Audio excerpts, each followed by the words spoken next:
Let's take a look at what's happening in Seoul with June.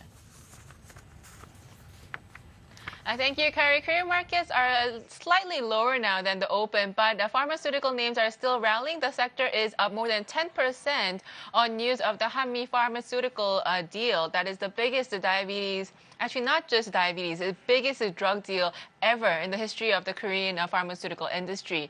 They have signed a deal with Sanofi to hand over the rights to a long-term diabetes treatment drug. Hanmi is now up at its daily limit of 30% after its gains yesterday as well. Quickly, let's take a look at the overall index. We are down just 1 point today, and the autos are down 1% for Hyundai Motors and Kia as well. The TPP is actually the biggest issue that we are seeing in the press today. The actual text of the TPP is now out, and while the Ministry of Trade is saying that the terms were not unexpected, looking at the terms, just looking at the autos actually, this is one of the biggest focus points that analysts are focusing on. The level of the tariffs being removed for the TPP member nations are actually less than the FTA agreement that the Korea and the US have in place at this time.